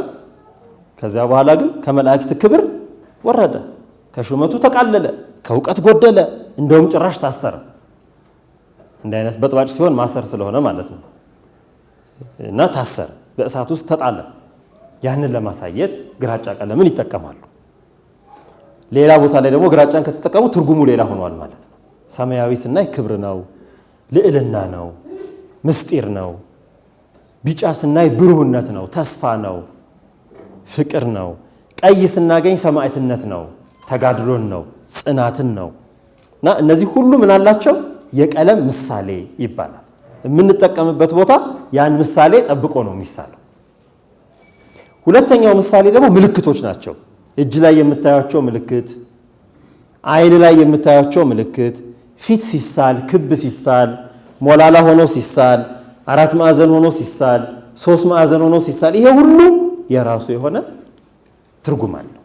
ከቅዱሳን ስዕላት ከላያቸው ላይ ለምሳሌ ክብ ቢጫ ነገር እናደርጋለን አይደል? ህብር ሆኖ ከላይ ማለት ነው። እንደ ቀስተ ደመና አድርገን እንሰራለን። የእግዚአብሔር ክብር፣ የእግዚአብሔር ፈቃድ በእነሱ ላይ መሆኑን ሙሴ ይላል። ኦሪት ምን ትላለች? ሙሴም ከተራራ በወረደ ጊዜ የፊቱን ብርሃን ማየት ተሳናቸው። ፊቱን ብርሃን ለብሶት እባክህ ሙሴ ተገልበብለን ተሸፈንልን አሉት። ትላለች ኦሪት። በሐዲስ ኪዳን ደግሞ እስጢፋኖስ ሲከራከራቸው በነበረ ጊዜ ፊቱን ማየት ተሳናቸው ትላለች ደግሞ ግብረ ሐዋርያት የሐዋርያት ሥራ። የፊቱ ብርሃን ከፊቱ ብርሃን የተነሳ ማየት ተሳናቸው። ያን የፊታቸውን ብርሃን ለመግለጽ ብሩህ ሆኖ ለመግለጽ ማለት ነው። ያን እናደርጋለን። ፊታቸውን ክብ አድርገን አይን ጎላ አድርገን ፊት ለፊት አድርገን እንስላለን። ይሄ ሁሉ ትርጉም አለው። ክፉዎችን፣ ኃጥአንን፣ ተንኮለኞችን ደግሞ ግማሽ ፊት አድርገን እንሰራቸው። ለምንድነው ግማሽ የምናደርጋቸው? እነዚህ ሰዎች ከሙሉነት ተከፍለዋል ማለት ነው። ሙሉ አይደሉም ማለት ነው አይደል? ሰው ሙሉ ሲሆን ደህና ሰው ነው። ከሰው ተከፍለዋል ማለት ጎደሎ ሆነዋል ማለት ነው። መግመስ በግማሽ እንስራለን። እነዚህ ሁሉ ምን ማለት ነው ማለት? ይሄ ሁሉ ምንድነው? ማንበብ ከቻለን ይነበባል ማለት ነው። ስዕሉ ይነበባል ማለት ነው። የሚነበቡ ለምሳሌ ሁለት ጣት ሲሰሩ ታያላችሁ አይደል? ሁለት ጣት ምንድነው ትርጉሙ ሲባል ቅድመ ዓለም ያለ እናት፣ ዓለም ከተፈጠረ በኋላ ደግሞ ያለ አባት መወለዱን ሁለት ልደት ሁለቱ ልደት እናምናለን ብሎ አባ ጊዮርጊስ እንደተናገሩ ሁለቱ ልደቶች እናምናለን። ዓለም ሳይፈጠር በፊት ያለ እናት ከአባቱ መወለዱን፣ ዓለም ከተፈጠረ በኋላ ደግሞ ያለ አባት ያለ ወንድ ዘር ከመቤታችን ከስጋዋ ስጋ ከነፍሷ ነፍስ ነስቶ መወለዱን ሁለቱ ልደት እናምናለን። ሁለት ልደት ጻድቃንም ሲይዙት ሰማዕታትም ቢይዙት ይሄ ሁሉ በየትኛውም በኩል ቢሆን ሁለት ልደትን ያመለክታሉ። አንዳንድ ጊዜ መምህራን ሲይዙት ደግሞ ሁለቱን መጻሕፍት ብለው ተርጉመውታል። ይሄ መሰረታዊ ምልክቶች ያንዳንዳቸው ነገሮች በስዕሎቹ ላይ አንዳንድ ጊዜ ለምሳሌ የውጭ ስዕሎች ስታዩ አልፋ ኦሜጋ የሚባሉ የግሪክ ፊደሎች ተጽፈው ታገኛላችሁ። ምን ማለት ነው? አልፋና ኦሜጋ እኔ ነኝ ሲል ነው ጌታችን። ያንን እኔ መጀመሪያ የሌለኝ መጨረሻም የሌለኝ የመጀመሪያም የመጨረሻም ያለና ወደፊት የሚኖር ዛሃሎ ይሄሎ ይሄ ያሸራህያ እሱ መሆኑን መግለጫ። ይሄ ሁሉ ስዕሎች ውስጥ የሚነበቡ ናቸው። ስዕሎች ውስጥ የሚነበቡ ናቸው። ከዛ በኋላ እንግዲህ በቤተ ክርስቲያናችን ደግሞ የስዕል በዓላቶች አሉ። ስለ ስዕል የተደረሱ ድርሰቶች አሉ። ስዕል በአግባቡ በቤተ መቅደስ የሚቀመጥበት ቦታ፣ በመጽሐፍት ሲሳሉ መጽሐፍት ላይ አሳሳል የራሱ አቀማመጥ አለ። እቤታችንም ሲሆን ደግሞ በአግባቡ ነው የሚቀመጠው። እንዳልኳችሁ እንደው ሳሎን ቤቱ ላይ ግድግዳው ባዶ ሆነ የሆነ ነገር ስዕል ላስቀምጥበት ተብሎ አይቀመጥም ስዕል። እንደውም የድሮቹ አባቶች መጋረጃ አድርገው ስዕል ቤት ለብቻ ያስቀምጣሉ፣ ገብተው ጸሎት የሚያደርጉበት። የክርስቲያን ቤት እኮ ትንሿ ቤተ ክርስቲያን ናት አይደለም? የክርስቲያን ቤት እያንዳንዳችን ክርስቲያን ቤታችን እግዚአብሔርን ማክበር ይጠበቅብናል። ለዚህ ስዕልም ስናስቀምጥ አክብረን ነው። እንደውም ድርሳነ ሚካኤል መቅድሙ ላይ አይታችሁ ከሆነ እንኳን አይደለም ስዕልን መጻሕፍት የእግዚአብሔር ቃል ያለባቸውን መጻሕፍት ራሱ በክብር ማስቀመጥ ይጠበቅብናል። በክብር ማስቀመጥ ይጠበቅብናል ይላል። ለዚህ ይሄ ዋናው። ሌሎች አዋጆች አሉ በሀገራችን። ለምሳሌ አጼ ዘርዓ ያዕቆብ ያወጁት አዋጅ አለ። የእመቤታችን ስዕል እንድትከበር ከመስቀል ጋር አብሮ ተአምረ ማርያም እና ክብረ በዓል በሚደረግበት ጊዜ አብሮ ከመስቀል ጋር እንዲወጡ በቀኝ በኩል በግራ በኩል አጅበው ካህናት እንዲቆሙ ማይጠንት እንዲይዙ ይሄ ሁሉ አጼ ዘርዓ ያዕቆብ አውጇል። ግን እሳቸው የንጉሥ አዋጅ ሳይሆን ቀኖና ስለነበር ነው። ወደኋላ ያን ቀኖና ነው አዋጅ አድርገው የተጠቀሙት እና ሰዓሊዎች ክብር እንዲሰጣቸው። ስዕል የሚስል ሰው ሰዓሊ ሹመቱ አለቃ ነው። አለቃ ብስራት፣ አለቃ ተገኝ እንዲህ የተባሉ ትላልቅ ሰዎች ሰዓሊዎች ናቸው። አሁን ራጉኤልን የሰሩ ፍቼ ጊዮርጊስን የሳሉ እመቤታችን ኪዳነ እንጦጦ ማርያምን የሳሉ እነዚህ ትላልቅ ሰዎች እና አለቃ ብስራት እነዚህ አለቃ የሚል ሹመት ተሰጥቷቸዋል። በሀገራችን መሬት ይሰጣቸዋል ሳይጨነቁ። ምክንያቱም ትላልቅ ሰዎች ናቸው። እነዚህ ተጨንቀው ነው እግዚአብሔርን ቅዱሳት ስዕላትን በሕዝብ በምእመናን ፊት እንዲታዩ የሚያደርጉት ማለት ነው። ይህ ትልቅ ክብር አለው። ይሄ ያው በሀገራችን ክብር እንዳለው ነው። ስዕላትን ስናከብር እንዴት ነው ስዕላትን የምናከብረው? ከኛ የሚጠበቅ የስዕላት አከባበር ምንድን ነው የሚለውን በዚሁ አጠቃልላለሁ። በአብዛኛው ስዕል ስናከብር ለምሳሌ ቤታችን ሻማ እናበራለን ተጠንቅቀን። ሻማው መጋረጃ እንዳያቃጥል ስዕሎቹን እንዳያቃጥል ተጠንቅቀን እናደርጋለን። መጋረጃን እንጋርዳለን፣ መጋረጃ እናደርጋለን። ያ ማክበር ነው። በስዕል ፊት ስንቆም፣ ስዕላትን ስንነካ፣ ስንጸልይ፣ በረከት ስንቀበል አግባብ ባለውና ክብር በመስጠት እንደው በማይገባ ክብር ማድረግ የለብንም። በከበረ ቦታ ማስቀመጥ እነዚህ ስዕላትን የምናከብር ቤተክርስቲያን ደግሞ ካህናት አባቶች እንዳያችሁት ሁሉ ጊዜ ከቤተ መቅደስ ወጥተው የማይጠንቱ ደስ ሲያደርጉ ስዕላትን ያጥናሉ። ይሄ ሁሉ የክብሩ አካል ነው። ይበቃናል።